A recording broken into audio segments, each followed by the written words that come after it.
Hi everyone, I'm so thrilled to see you all, and so many people I haven't seen for too long, and great friends here in the room. So thank you for joining us. This is the Elders Council first webinar, and we're just thrilled that you've joined. We're thrilled that you've joined, but also just to make sure that we thank Ashoka and the Schwab Foundation for getting us so far so fast. You know, we as all of us as elders, we don't hang around, we get on with things. So a little background first. Over a year or two ago, Chris Underhill, Mel Young and I discussed the fact that transition out of all the organizations that we have founded over many years is now a frequent occurrence because we've been in this community a long time. We agreed that that transition brings with it practical, emotional, psychological, personal and organizational challenges, and we shared the view that the elders of this community could really provide a place where support could be found. We could be a resource to find support while preparing for and reaching this critical point. We see the council, the Elders Council, as a collaborative effort, and we look forward very much to working and thinking with you all. I'll hand over now to Mel, who's going to chair the meeting, and then at the end of this session, you will hear from Chris as well. So thank you all for being here and looking forward to hearing this enjoyable hour. Mel. Hello, everybody. Thank you very much, Andrea. As Andrea says, it's lovely to see everybody. Some of you I know are friends and I haven't seen you for a long time, so lovely to see you. Some of you I don't know. Great to meet you. This is the first in a series of webinars that we're doing. We have 3 speakers, and the format of today is going to be simply that the 3 speakers are going to speak one after the other for about 10 minutes each, and then we're going to have 20 minutes or so for questions and comment from you all. So in the meantime, I suspect all of you have been on these Zoom type calls over this past period.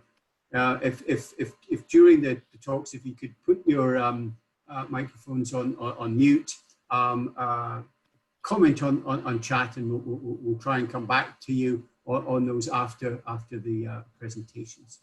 So moving on swiftly, delighted to say that our first speaker, social entrepreneur, Veronica Abud Cabrera, is calling in from Chile today, and she's going to talk about her experience over the next period. So fabulous to see you, Veronica. Over to you. Hello, just quickly, Veronica, before you start, Marie just wrote on the chat to ideally go a bit slower in pace than Mel was speaking, and I just wanted to make sure everyone saw.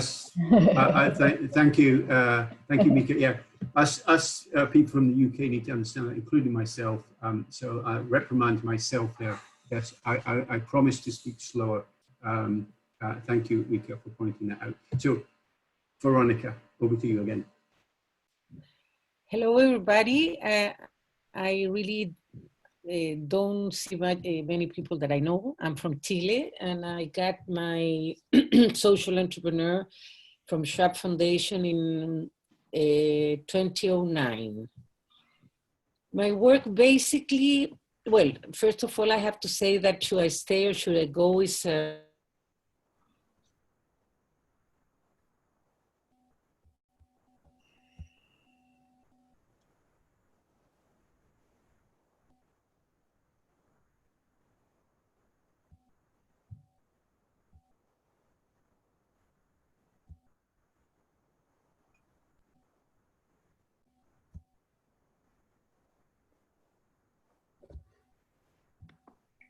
Clementine, have we lost Veronica? Yeah, I think we've lost her. She decided to go. Yeah. Okay. should we maybe start with another speaker? Or? Yeah. I think maybe always it's technology. So it's a shame about Veronica. We'll try and get it back. But my suggestion is we move on to the next speaker, who's Sharaf Jivan, coming to us from the UK. Veronica. Yes. I think maybe what we just agreeing to is to move on to the next speaker because we missed everything probably. Okay. Okay. Go ahead. So, go ahead. Yeah. If I move on to Sharat, and then we'll come back to you, and hopefully the technology is. So Sharat, over to you. Thanks everyone, and hello. I'm hiding away in my kitchen here in London because my kids are on the TV. It's been one of those constant negotiations over Zoom of the last few days here. And I guess I wanted to start with a story, and I think this whole should I go, should I stay question has been very front of mind for me over the last year. But last year I was in a very fancy conference in Dubai that sometimes, all of us in the sector have sometimes a chance to go to. And I was at the buffet table and taking my, I don't know what number prawn, sesame prawn toast that I'm sometimes a bit prey to taking too much of, as you can see.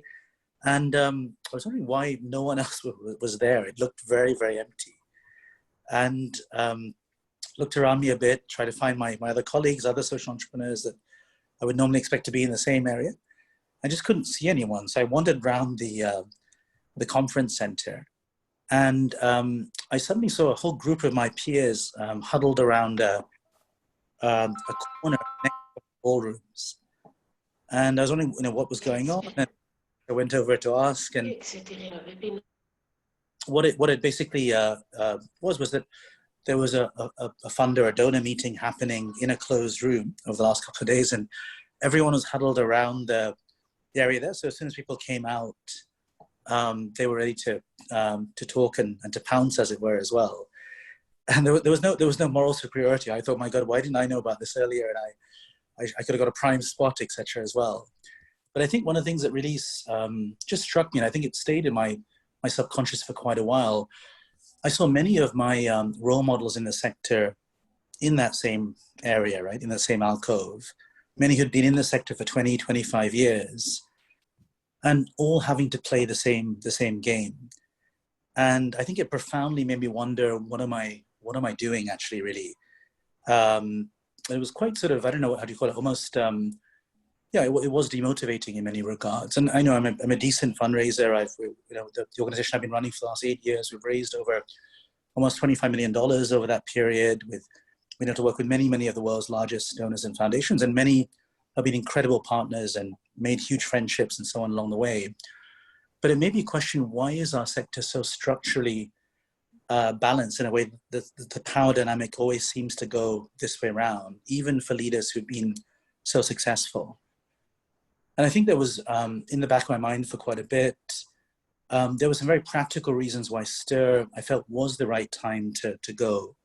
I'd been running it for about 8 years. We'd got to about 35,000 schools. My work is on education and building lifelong learning of children through teachers in government systems. And it felt I could definitely feel myself hitting a ceiling in terms of internal management capacity. I'm much more an entrepreneur by heart. We're becoming more grown up, more mature. And it felt like I was enjoying less and less the internal management of things as we got more stable and larger. But I think along that decision, I think this other dimension of the sector and was it an attractive place to be in the long term also weighed equally strongly, to be honest. And I think the two were equally powerful, and maybe the sector decision was even more powerful. And it was really interesting when I told my board, it was a 2 or 3 month discussion, I think quite emotional, because my chair and I had worked together for a long time. A lot of people felt I disappointed people by the decision and so on.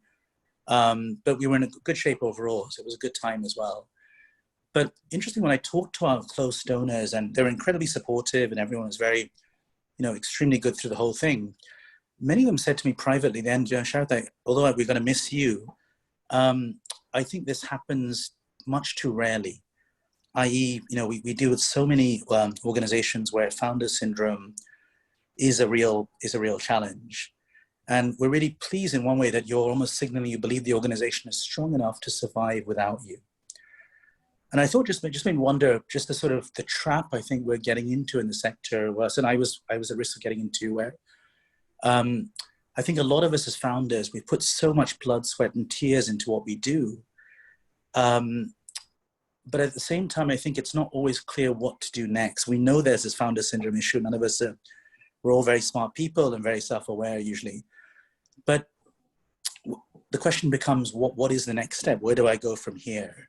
And I think as a result, there was a real temptation, being very honest, for me to stay on because it was comfortable. I knew what I was doing. I knew the people. And I was trying to do everything I could to try to overcome that sort of core issue there. And I was lucky. My work is also around motivation. And what happened last year is I bumped into a literary agent completely randomly who really liked the work and said, look, is there a broader book you can write around the topic of motivation in modern life? I wrote it, really enjoyed the process. And that's now going to be my new venture. I'm going to create a lab about building motivation in different walks of life. But that was by accident. And I don't think I would have had that outlet, that opening, if it hadn't been for pure blind luck, honestly. So I think maybe to close off, what really resonated very strongly when Chris and Mel asked me to speak was that, and Andrea, was that I think we don't do a great job of career pathing in our sector. And if you decide to go, it's not really clear where you should go to. And I think we need to look at this and think differently about this, because I do think we do have a general problem of founder syndrome in the sector, but we aren't doing as good a job as we could, at least in my experience, of helping leaders who've been very successful transition to new directions where they can have more of a systemic impact. So yeah, I hope that's some food for thought. And talking about food, I think it was a lesson not to hang out too much at the buffet table. That was the other big lesson from my story as well. Thank you. Thank you very much. That was very insightful and helpful. And yes, I know it's difficult to move away from the buffet table, as you put it. So plenty of opportunities to come back to Sharat in a minute, but I want to come back to Veronica. So hopefully, Veronica, we sorted out the technical gremlins, and maybe we can go now back to your contribution. So back to Veronica. Okay. Well, hello everybody again. I would start saying that I love the name of the webinar, Should I Stay or Should I Go? And it makes also a lot of sense in this moment where we're living a very strange situation. We're all under this COVID, and it has changed a lot our lives. In Chile, we're having a bad time at this moment with a lot of sickness around. And I feel that it's time to think. And also, today we're having a meeting of all of us through Zoom, something that we didn't even think before. So many things are going to change. And I think it's a time also to think about how you are going to change. I have had 3 works in my life. First, I was an elementary teacher, and I was very sure that I should go when I finished 10 years with kindergarten kids. And then I was director of a very nice foundation where we had 2 schools for very, very poor people, and there was a lot of innovation of the type of education, and they got really, really good results. And at that time, after 10 years again, I really know that I should go. And then I started at 47. I didn't know that I was a social entrepreneur. I realized it when I went in this contest here to be a social entrepreneur, and I look at the advice and I say, are you doing this, that, and that? And I say, oh, wow, I'm a social entrepreneur. I didn't know. For me, it was like a work and a decision in my life, how to move on in my work. It wasn't any other thing. I work in libraries, school libraries, mobile libraries, and public libraries, developing the pleasure for reading, because reading is the most important tool that has a kid for the life in learning and also for her personal development. And I started with something very, very little and never thinking. And I thought that at 47, I was really old to start something. And they have been the most productive time in my life these last 20 years. This year, we're going to celebrate our 20th anniversary from the foundation. So I started building this, not really knowing very well. One thing I didn't want it was to lose the mission, and the mission was very clear. And I never have been moving from that mission that I get to work in vulnerable places, because many times other schools start saying, why do you come and do a nice library? I will pay you and all those things. But I decided that I was not going to get mixed up with that. And it was a good decision. And then on this grew and grew and today we're 140 employees. We have 10 public libraries inside commercial shopping centers. And it's a very nice program because we are 10 of them. And we have built up around and implement about 400 school libraries open to the community. Every time I get to a school, I open to the community. And all this should be something very little grew up, and then I had to have a big organization and a lot of things. I would say that my first practice of not being the executive director of the foundation was when they invited me to work at the Minister of Education in 2010. I was named as a Chief Director of General Education in the country. I stayed for about 19 months, and I really realized that a social entrepreneur is not a place. The ministry and the public system is not the place for a social entrepreneur. It's the most frustrating thing you can imagine. And then all of a sudden I have to leave. And the only thing I knew that I have a good team, but not well organized yet, but it was a good team. And I have been starting to make it more transversal. So everybody should know what we were all doing. So the organization was moving well. And I asked my poor husband that please take care of the foundation. So he had to change the cows and the wine and work a little bit with all this organization.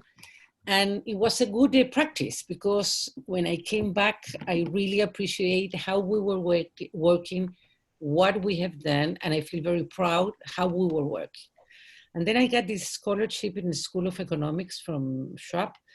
And I remember the first 2 days, I have a mentor there, and I say, how are you feeling?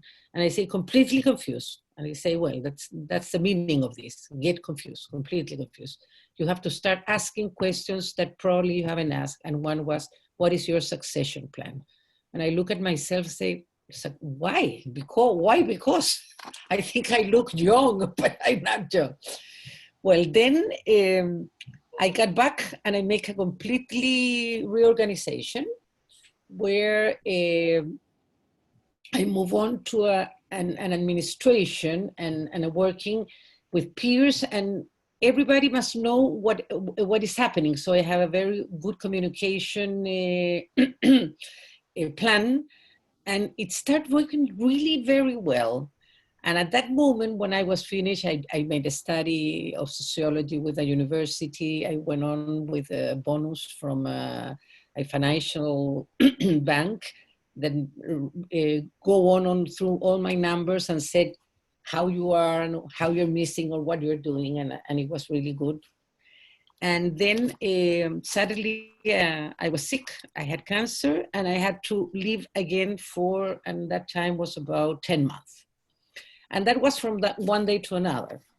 So I say, okay. And I leave them alone. So I thought, well, this is the time. So after these two experiences, I really have to say that I have a very strong team and there are very good procedures how to take decisions. And I'm now only working 3 days a week. And I'm not only, and I'm out of the daily working.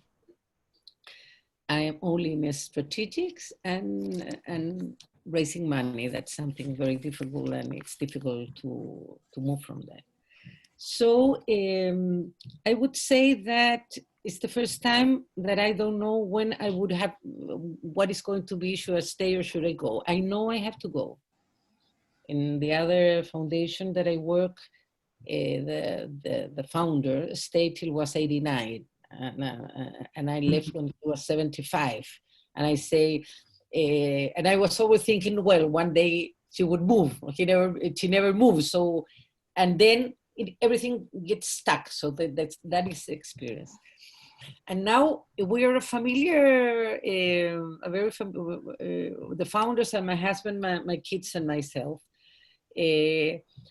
I'm trying to see how, and we are the ones that decide who are the directors. I have a very, very good group of persons around me.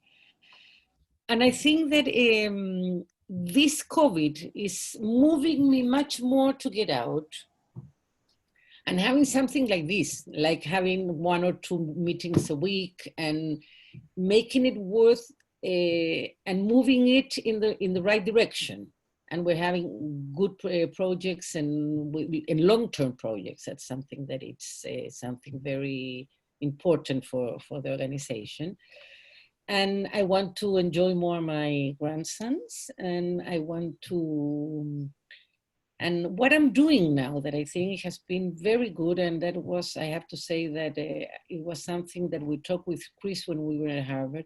I'm doing mentoring, and it has been a really, really nice experience. I have 2 types, the ones that are just starting and they need all the tips and all the things and all the pushing them to start.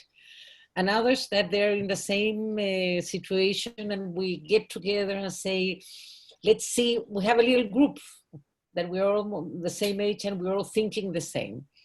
So I would say that I'm already 1 step out.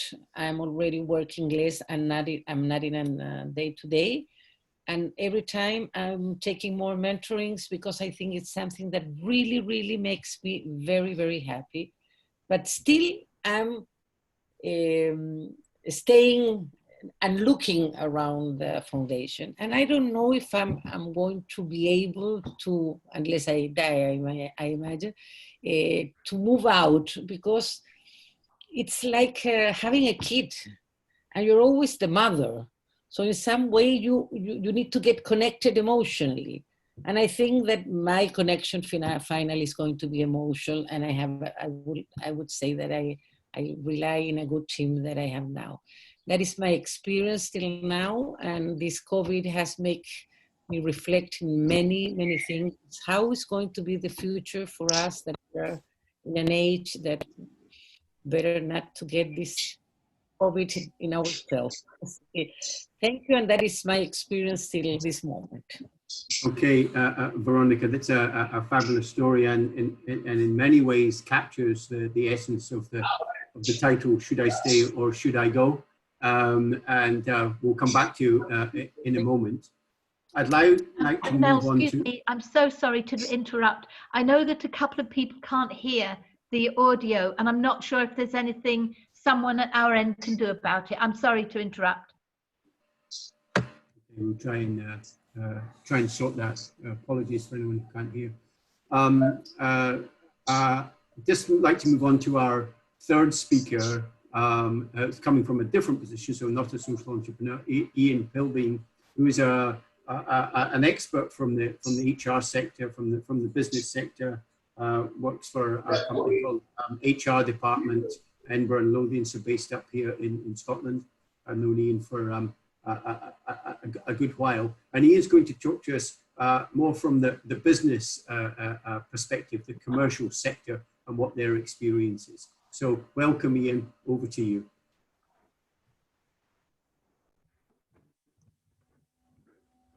Ian, you may need to unmute. You need to unmute, Ian. Ian. There we go. I think as I was unmuting, I was being muted and vice versa, but we're there now. So hopefully everybody can hear me. And good afternoon from Edinburgh. Delighted to have the opportunity to speak to you today. I'm going to put some slides up, not many, but I'd like just to share some thinking with you. It's probably best to do that visually. If you're really lucky, you won't be able to see me while the slides come up, but I suspect you may be able to. So there we go. Hopefully, if Mel can just give me a thumbs up, you can see the slides. Okay, still hear me. Fantastic. Great, thank you. So yeah, so I'm going to look at this from the perspective of a business owner. And I think, Veronica, you said you thought you were 47 and too old to start something new. Well, snap, so was I 6 years ago, and I started the HR department up here in Edinburgh. And over that time, I've worked with a lot, hundreds and hundreds of business owners and chief executives and managing directors in all sorts of sectors, the weird and the wonderful, but including that, a lot of charities and a fair few social entrepreneurs as well. And I do recognize in all of those sectors the syndrome that Sharath mentioned, founder's syndrome. It's very common. So what I'm going to do, I'm going to share a blend of some thinking and some of my own thoughts in hopefully a fairly practical way. And the first one is, this is a definition of a business. The author of this definition is a guy called Brad Sugars. And Brad founded Action Coach, which is the world's leading business coaching firm. And you can see his definition there, a commercial, profitable enterprise that works without the owner. Now, in my experience, most business owners don't understand this definition. Many of them understand the first part of it, making profit, but they don't understand or get the point that to be truly a business, it should be able to work without them. And this next model illustrates this point. So this is from a guy called Robert Kiyosaki, who wrote a very famous book in the world of business called Rich Dad, Poor Dad. And in his second book, he looks at the cash flow quadrant. And you can see most people in the world sit in the first box, the top left, they're an employee. But some of them branch out and move into the second box where they become self-employed. But what they do in this box is they create a job for themselves. They're really still an employee, but they're working probably 100 hours a week in the business. And actually, if they didn't exist in that business, there would be no business.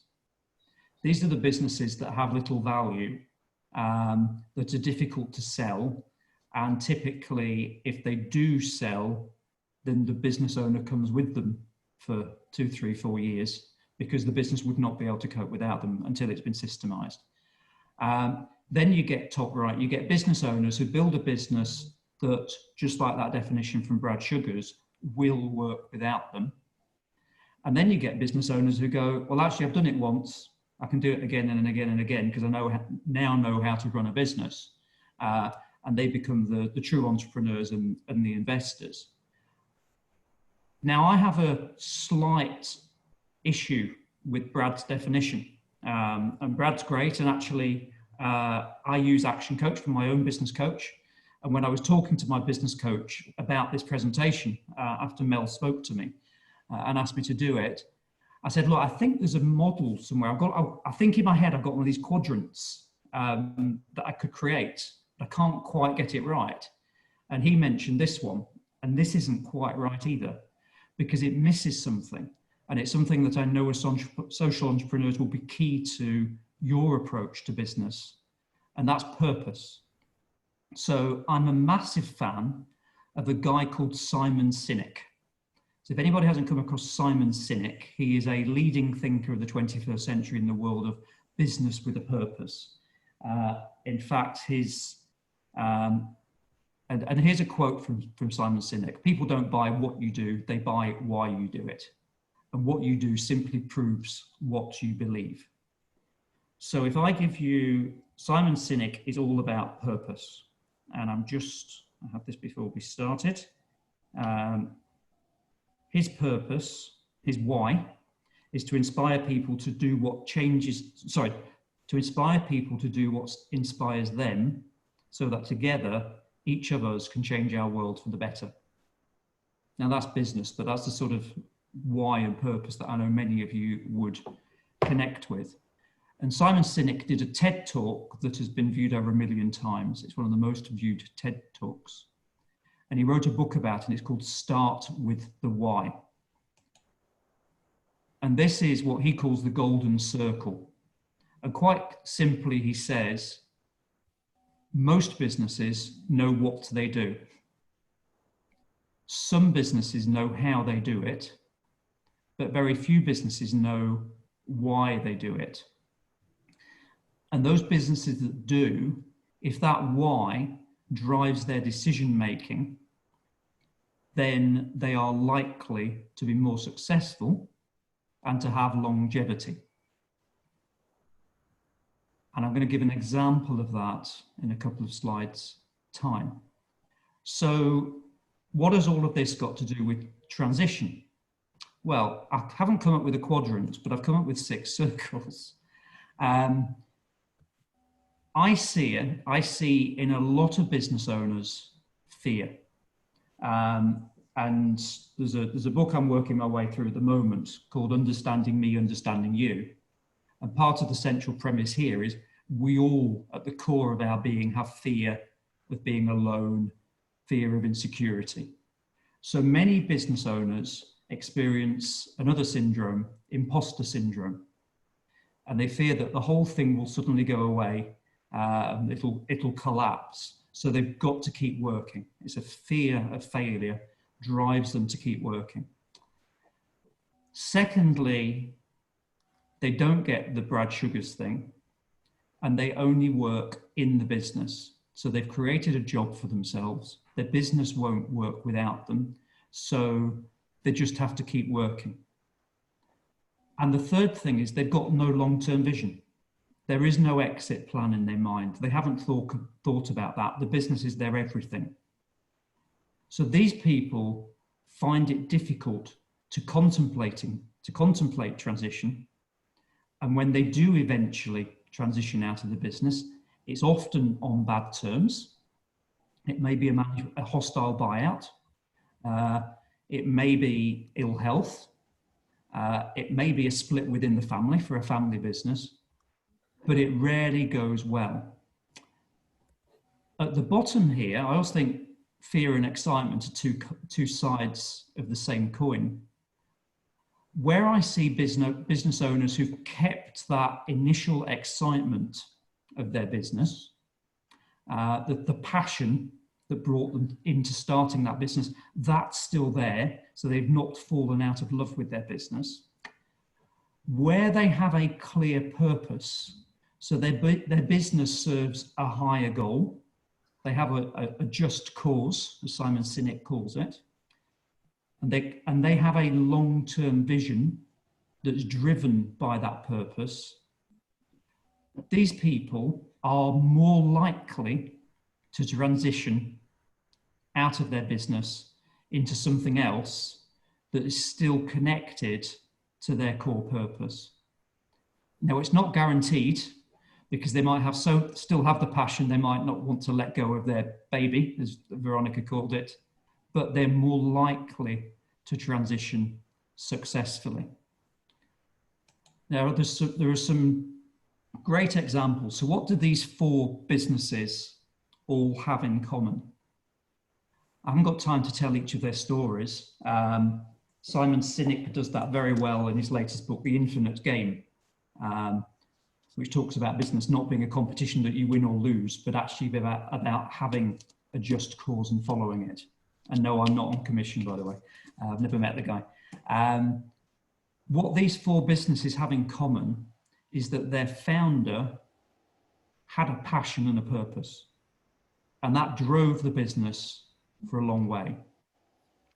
But then they stepped out of the business, and they were succeeded by an internal successor who was the money man, the chief operating officer, the finance director.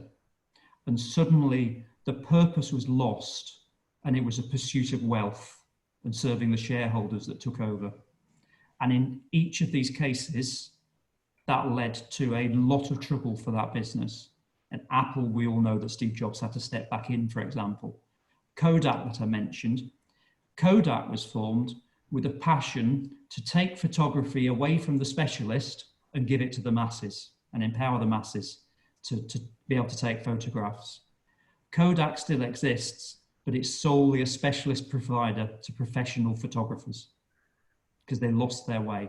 If they'd kept their purpose, they would have been able to cope with the changes in society and the market. So purpose is key. Now, I've seen in lockdown... Excuse me, Ian, we've just got a couple of minutes more maximum, yeah? That's fine, Mel. Last slide. Yep. Last slide. Okay. You mentioned a couple of stories and I'll finish. So what I've seen during lockdown is business owners who have been on the hamster wheel for decades suddenly abruptly stop. Their business closed overnight and suddenly they are at home with their family and probably for the first time are having the opportunity to think about why am I doing this? Why am I working 100 hours a week? Why am I causing myself stress?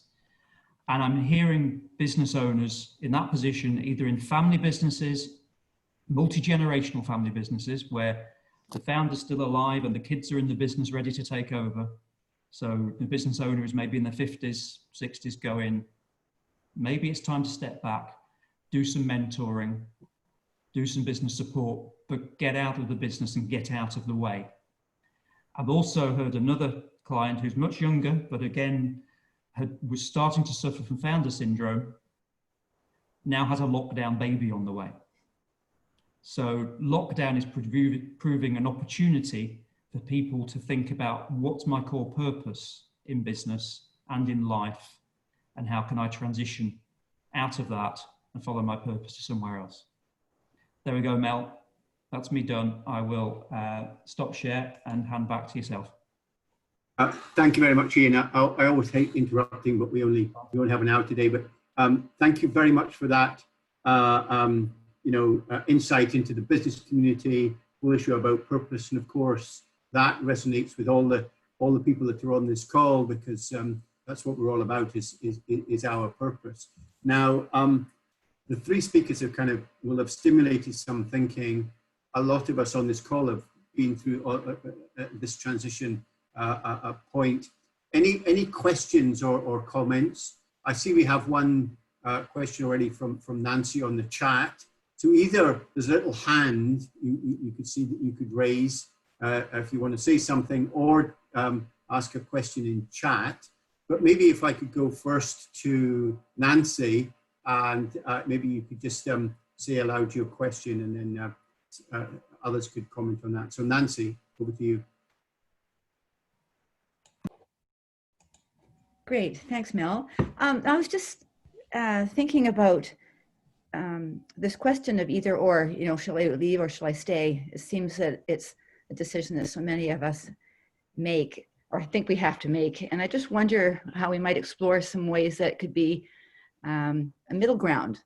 And I use the example of Molly Melching from Tostan in Senegal, and how she became the chief creative officer, and still is very involved in the passionate why, and but not in the how.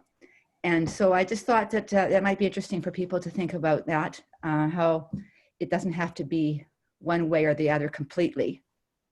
And what experience some of you may have had with traveling a different path in the middle.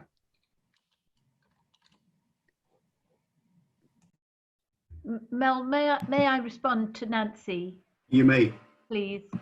I do think, Nancy, that this raises one of the issues that I care so much about, and that's how the organization itself prepares for the movement of the founder. And I know that in Molly's case, the board are very, very respectful and have planned for a long time to support her and to support the new leadership. And I think that's one of the things that we all need to think about way before it comes to the point where the founder feels they need to move or want to move, or the board wants them to move, how do you prepare to make sure that the founder can move on for the organization's sake and for the founder's sake? So I think your question really hits the thing that one of the things that I'm so keen on looking at. Maybe Sharat, I mean, you kind of finished up by kind of talking about where do we go to in at the end of your talk there, you know, as social entrepreneurs. I mean, what's your view? Has it crossed your mind that you could actually move on from that leadership position but then possibly stay in the organization in another role? Does that make sense? Yeah, it does, Mel. So I was thinking about it, Nancy, quite a bit. My board has been trying to persuade me on this as well. I'm nervous because my worry is that, like, if it's Microsoft, and we all know the Steve Ballmer, Bill Gates example, where Bill Gates became the kind of Molly Melching, I guess, the kind of the visionary, and Steve Ballmer kind of got on with the execution, I guess, putting it simply. But our organizations are much smaller.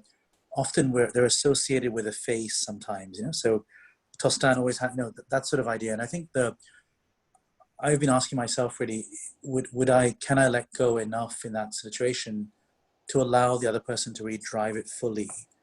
And I think it's just an honest question to yourself of how much, if you're in the organization still, how much space really is there for the other person to be the lead, I guess, is the question I've honestly asked. So yeah, I'm personally moving more away from that idea at a personal level.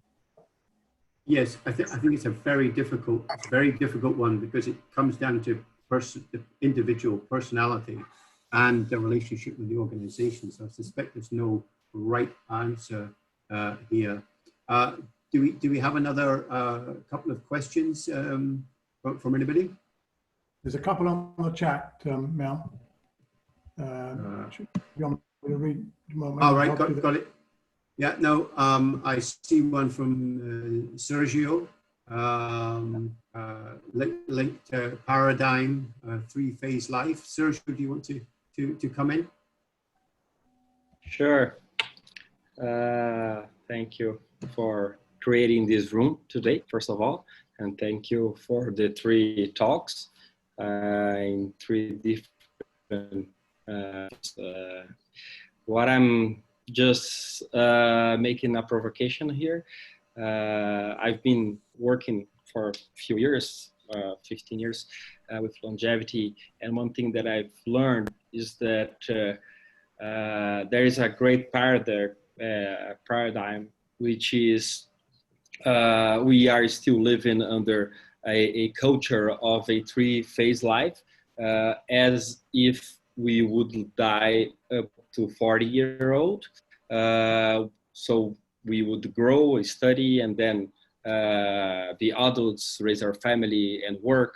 And third, wait for die, which is retirement, the old vision of retirement, right? Retire to your room, stay away from society, and get better in your sickness that probably you are. Well, society has changed, and that's not what's happening anymore in many societies and groups. And so this 3-phase cycle, actually, it's much more shorter and shorter little cycles, then we can play different roles. So it's much less than if I go or if I don't go, but which role should I play now with my competencies and my age and my time and my hobbies and my complex life that I have differently than I used to have 20 years ago.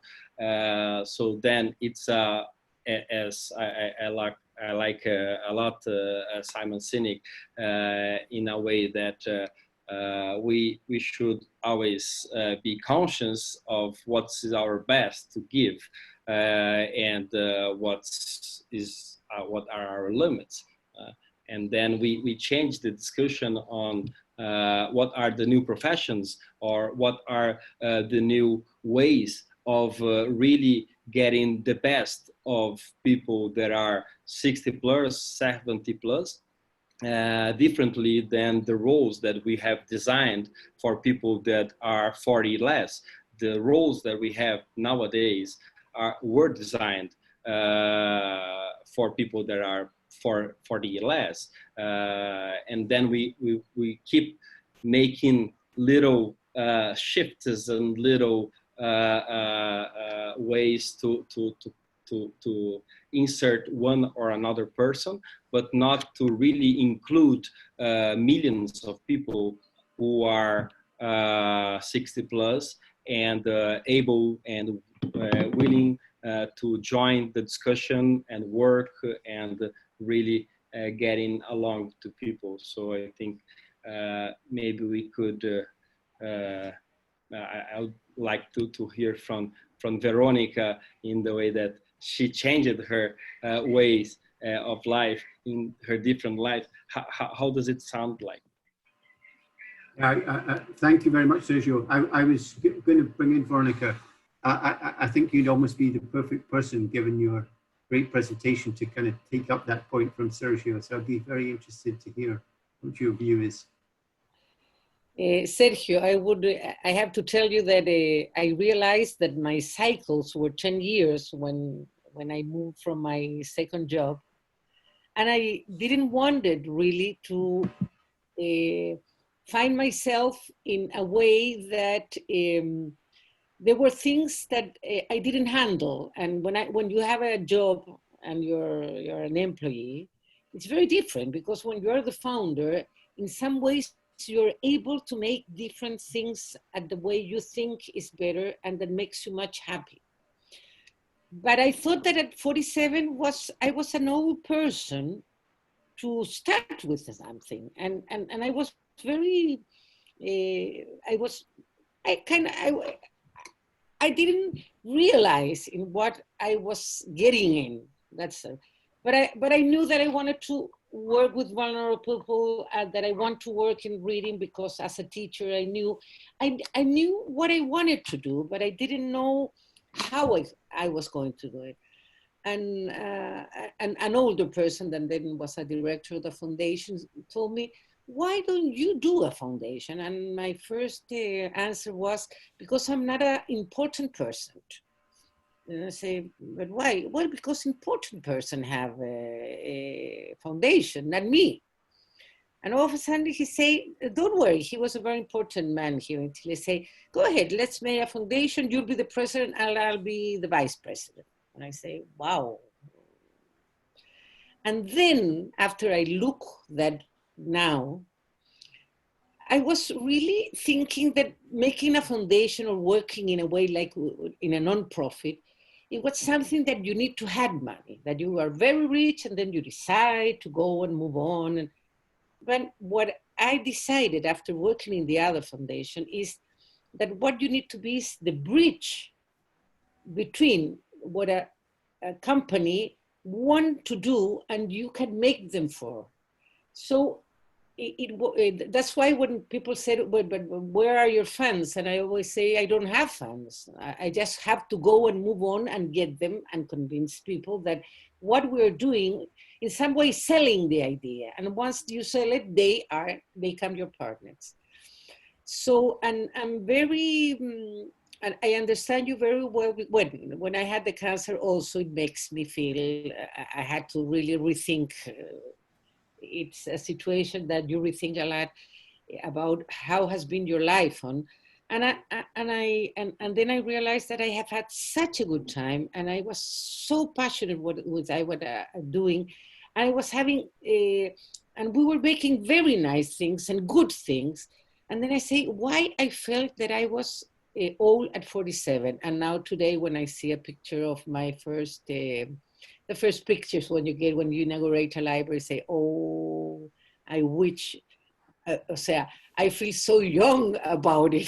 So it's something that it's good to rethink, that you at 68 still have time to do many things. And now with the mentoring, that it's something that it's something, it's like a conversation, it's something that you really get involved or things like that, or getting once a week with all the people and talking and moving around and rethinking many things. I would say that it's very important to rethink every 5 years or something, what you're doing, how your mission is still alive and how your mission is still the same. And you have to really be very careful about not starting moving from one place to another. The idea and the mission that you decide to work, and it's good and it's working, must continue in different ways, of course. The world is changing so much. Thank you for your question, Sergio, and I think it's very good that we have to start thinking in another way. Yeah, it's a fascinating subject. We're coming to the end of the session, but I wonder, Mary, Natalie, I know that you have a story there about your succession and around this issue. I wonder if just for a minute or two, if it's okay with you, if you could maybe just share that and add to this discussion. Thanks, Mary. Timothy, can you unmute her? That's fine. That's fine. We can hear you, Mary. Yes. Okay. I retired 2 years ago. I was 72 when I retired, and I was the founder. And that was 2 years ago, Chris. So I'm giving away my age, but I don't mind. I was the founder of the organization that grew and grew and became very big. And I started in 1988. There was 30 years with the organization. But there comes a point in your life and you have to really look inwards and say, when is it going to, what am I going to do going forward? And I agonized over it at 72. And it was before that, a year before that, I started to think, well, what am I going to do? There's more to life than the organization as well. And I wanted to do more living and to do other things. And when you're very attached to your organization, time is very, very limited. That's what I felt. So I really, really agonized over it. It was not an easy decision. But I have to say that I had a very, very good board. I had a very good foundation in place. I had, had a lot of things put in place that I felt, and then handed over to another CEO. That wasn't easy, but I felt I was leaving it in a very safe pair of hands, and I actually walked away. Now, the first 6 months, it was very, very difficult, because you're wondering how it's going, how are they getting on. But you know what? I started to do other things, and it gave me a new life, and I'm really enjoying life, I have to say, at the moment. Even going through lockdown and all of that, it has been just marvelous. So I can honestly say that there is another life beyond, your foundation that you've set up and that you've developed. Yeah. So life is wonderful for me at the moment. And thank you for inviting me here today. I really am enjoying this. I think it's wonderful, and we can help others as well. So, Mary, thank you very much for that kind of very, very positive story, and I'm so glad you're enjoying life. I think we have to move on now. There are a number of questions. Really, thanks to our three speakers. We'll be doing much more of this. It's good to see so many of you here. I think probably we could go on speaking for another couple of hours around some of the themes, some of the topics that have been raised here. I think there's some very interesting points been raised. Surat talking about this point of like, where do we go? Some other comments coming in, and it's on the chat about, just maybe getting early coaching for founders, people understanding this different phases in their lives, and so on and so forth. And of course, we're all in a very, very different space. So look, I would like to thank the speakers and thank you all. Before we finish, I'd like to hand over to Chris, who's going to talk to you about next steps. Over to you, Chris, and thank you, everybody. Thanks very much, Mel. Well, this is the beginning of the conversation in many ways, is it not? And Andrea and you and I have wanted this council to be, as it were, a continuing conversation about these subjects, which clearly are important to many of the people on the screen today. And Mary has evoked that as well. First of all, I think we should thank our speakers. Thank you so much, Sharat. Thank you very much, Veronica. And thank you, Ian. We'll give you the time-honored clap, which just shows how much we appreciate what you've been saying to us today. We also, Andrea, Mel, and I want to thank the support that we've had from you, Clementine. Thank you so much for the technical support. We really appreciate that. And we wanted to just draw attention to the support that we've had from Ashoka colleagues, Mika and Florian, in addition to Clementine, thank you. And to Pavitra from the Schwab Foundation, who is with us on the call as well. Warm thanks to you as well. The next webinar is on the 17th of August, and we will be in touch with you about that. That is obviously going to be an interesting and equally interesting one. And we are going to have a smaller meeting in July. And if you're interested in joining that meeting, it will be a closed meeting, a smaller meeting, maybe about 10 people. And basically it'll be first come, first served. And so if you're interested in joining us in July at a small workshop to discuss some of the more complex or the more difficult aspects of being an elder, moving on, transition, finance, whatever it may be, then do let us know, and we'll invite you to that July meeting as well. As you can see, we are beginning to get going on this whole question of being an elder as opposed to being an oldie. And so a bit like Mary said, you know, she's a bit older than me. Well, of course, I wouldn't want to assume that. But the fact of the matter is that we are all keen to bring our wisdom to the table as well as everything else. If there was a couple of things to learn from this, just as we finish, I think the first thing that everybody has brought out, the three speakers, is a strong board, is a really helpful piece of the equipment that you need to have if you're going to do that reflection and thinking and then eventually moving on. What we've also understood is that, and Veronica brought this out, but Sharat has also brought it out, which is that there should be really, in life, there should be different chapters in your life. And there's no reason why you can't, as it were, learn the question of moving from one organization to another or one state to another through this question of seeing chapters moving on. But as Sergio has reminded us, these chapters don't need to be large, and they don't need necessarily to lead to death. They can be, you know, they can be segments of life which are really about life enhancing and taking you to the next stage. Ian has particularly reminded us that most people who move on with a sense of vision are moving on really to go and do something which gives them greater purpose. And so, and a number of us have talked about that, whether it's been about mentoring, which of course I fully support, or whether it's been about, in Sharat's case, a new stage in his life. Whichever way you look at it, purpose seems to be one of the central nominators or denominators in this situation. So as we close, I just wanted to extend a very warm thanks on behalf of Andrea, Mel, and myself.